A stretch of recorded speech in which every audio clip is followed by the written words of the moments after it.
everyone, happy Monday. I'm just getting on quickly to start this vlog style wrap up. I don't have a book to talk about quite yet, except that I'm reading Green Lights by Matthew McConaughey. And you guys, it is hilarious. And even if you're not a Matthew McConaughey fan, because I'm kind of like meh, hit or miss on him, I don't really care, but I'm laughing. He narrates it himself. I'm listening to it on audio and he narrates it himself. And his laugh is contagious. And he's also making me very thankful I have girls and not boys, because he is one of 3 boys. And like the stuff that they are getting into is like ornery boys. And so I'm stereotyping and generalizing. So maybe my girls will do the same thing, but I'm loving it and would highly recommend. I will let you know my final thoughts when I finish it. It's Tuesday. We went to the bounce house this morning and that was really fun. But I finished Green Lights by Matthew McConaughey and I really liked it. Like I said, I'm kind of so-so on Matthew McConaughey. Like I don't really like him or dislike him, but I will probably give this like 4.5 stars. It was really good, really interesting to see like how he got to be where he is. And like I didn't even think about like or notice, I guess, that he kind of put a hard pass on rom-coms and like he kind of got boxed into that hole and didn't want to be. And so how he got through that and his personal life, his family, I just thought it was really, really good. And definitely cannot beat listening to him tell his own story. So really highly recommend that. And then I started Jock Row by Sarah and I'm buddy reading this with Morgan from Nothing Better Than a Book and Bree from Falling for Romance. And so far I'm liking it. It's a college sports romance, a baseball player. This girl goes to this party with her friends kind of reluctantly, and she's like in this big cozy hoodie and everybody's like all dressed up as you do on Friday night. And so the book is told in like that Friday night and then the next Friday, like Friday nights, every Friday night, because these two keep running into each other. So, yeah, I'm really enjoying it. There's some things, of course, that I'm like, really, like, they're kind of silly. And the way the guys are talking about the girls are not great, but it's also probably pretty realistic. So, yeah, so far so good. I am enjoying that and I will update when I finish. Hey everyone, it is Wednesday and it's like 5 o'clock, 5:30.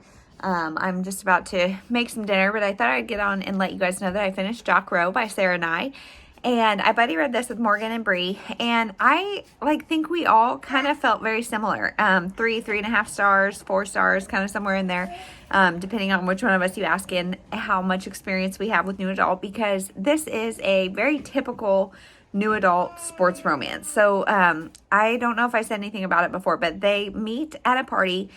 She is in like a sweatshirt and a scarf, and like, you know, everybody else is dressed kind of provocatively, just as like, you know, young college kids do.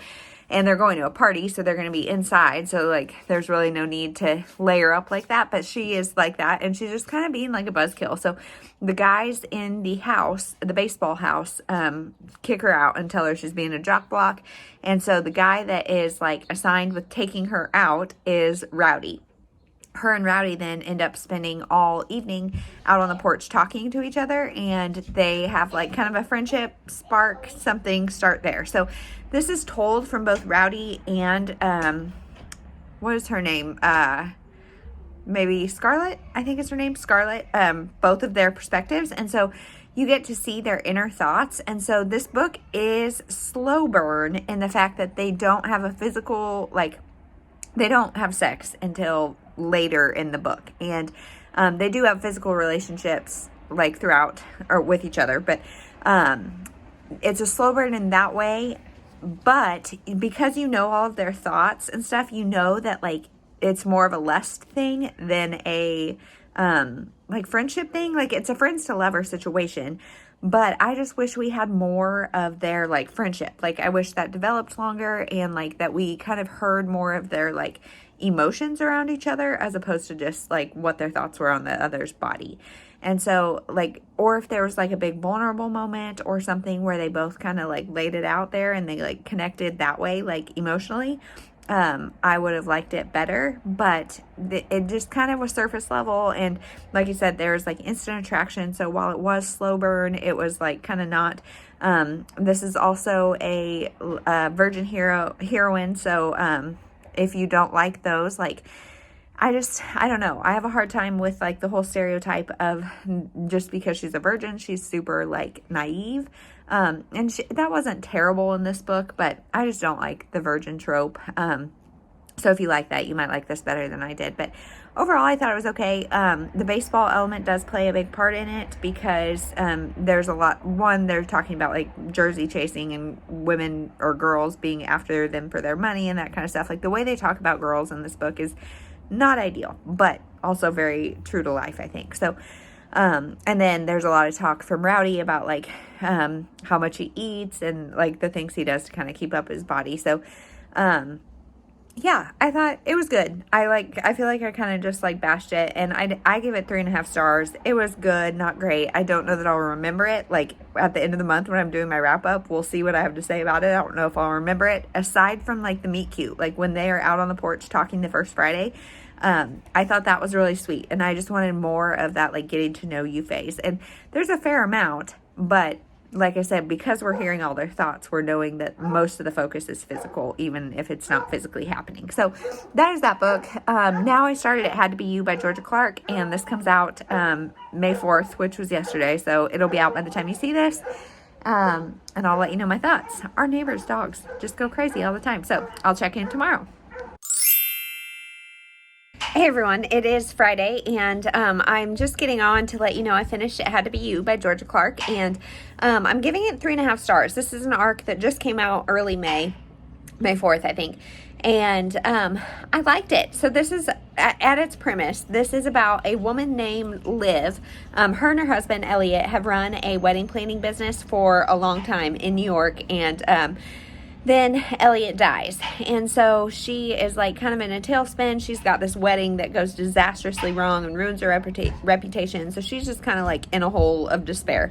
And then it gets even better when Savannah shows up at her front porch, and she is Elliot's mistress, and she didn't know that Elliot was married, and so she's like, hey, in his will, he left me his half of this business. Let's rejuvenate it. So she's young. She's got all this fresh energy. She's got like social media stuff. She thinks she can save this wedding. She's got a lot of, or wedding planning business. She's got a lot of good ideas. So it's those two women trying to save the business. It's also them kind of like in their blossoming friendship. But this is very much one of those kind of ensemble type stories where it's like He's Just Not That Into You, or Valentine's Day, or the New Year's Eve movie, all of those ones that have like a crazy cast of a whole bunch of different like famous people. And so it's something like that. So we get their personal stories as well as the business story, although I would really say that the business part kind of plays a backseat into Liv's personal story, Savannah's personal story, and then also like their vendors. So we've got the florist and his story. We've got the musician.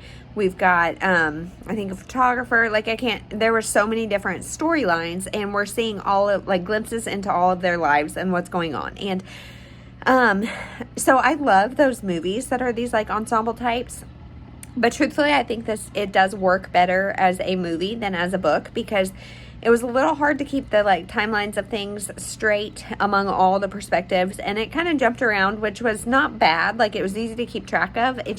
I think it works a lot better visually than it does, on page. And that's just my opinion. I don't really know. One thing I did love about this book was there was a huge array of queer relationships that are talked about. There's somebody trying to discover their sexuality, some gender issues. There's gay relationships, bi relationships. There's all sorts of different representations in this book. And I felt like that was really refreshing to see that like just straight cisgender couples were not like the only thing you see. So I really liked seeing that diversity, and the story was entertaining. I just think it could have been better like as a movie. I applaud her for attempting it, and I think it worked out all right, just not as good as it could have. So that is that. I have not started anything today. I finished that last night and have not started anything today because I couldn't get, like, I am having the heck of a time getting NetGalley Kindle books to do text to speech. And you guys, lately, it's like, if it's not audio, I don't want it. I just am having the hardest time focusing on reading with my eyes. So, I was trying to figure that out for like ever, and I wasted all my reading time this morning, but I'll let you know later when I pick up something else. Hey everyone, happy Sunday and happy Mother's Day to all of you pet moms, people moms, whatever kind of mom you are. If you have a mom, happy Mother's Day. And if you are still waiting or choose not to be a mom, happy day to you too. I think this day is such a hard day, but such a great day. So everybody out there, you're seen, you're loved, and happy Mother's Day.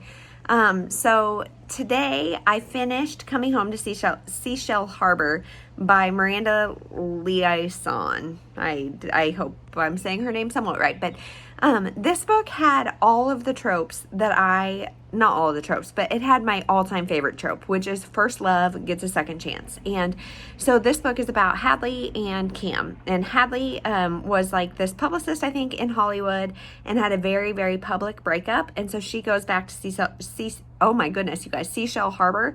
And Cam was like an NFL player that had an career-ending injury. And so he goes back to Seashell Harbor as well. And so they're both back, and they were each other's first love, and he broke up with her on a Post-it. And I think it's like 12 years later or something. I might have just made that up, but it's a long time later, and she has kind of had a lot of like resentment and hurt about that for all of those years because it was just a bad deal. And so now they're back, and her grandmother owns a business called the Pooch Palace, which is like dogs, and it's like I think it's like a boarding house type thing, but or a play place or something. I don't really know. So she owns the Pooch Palace, and she's thinking about selling the building to Cam to open a restaurant because this family is full of foodies, and so he's thinking about opening a restaurant. Our main character, Hadley, she does not want that to happen. She loves the Pooch Palace. That was her first job. She kind of grew up there, and so she wants the Pooch Palace to stay. So there's that tension as well as the first love situation, and the rest of the book is kind of them working together as well as kind of like animosity to love.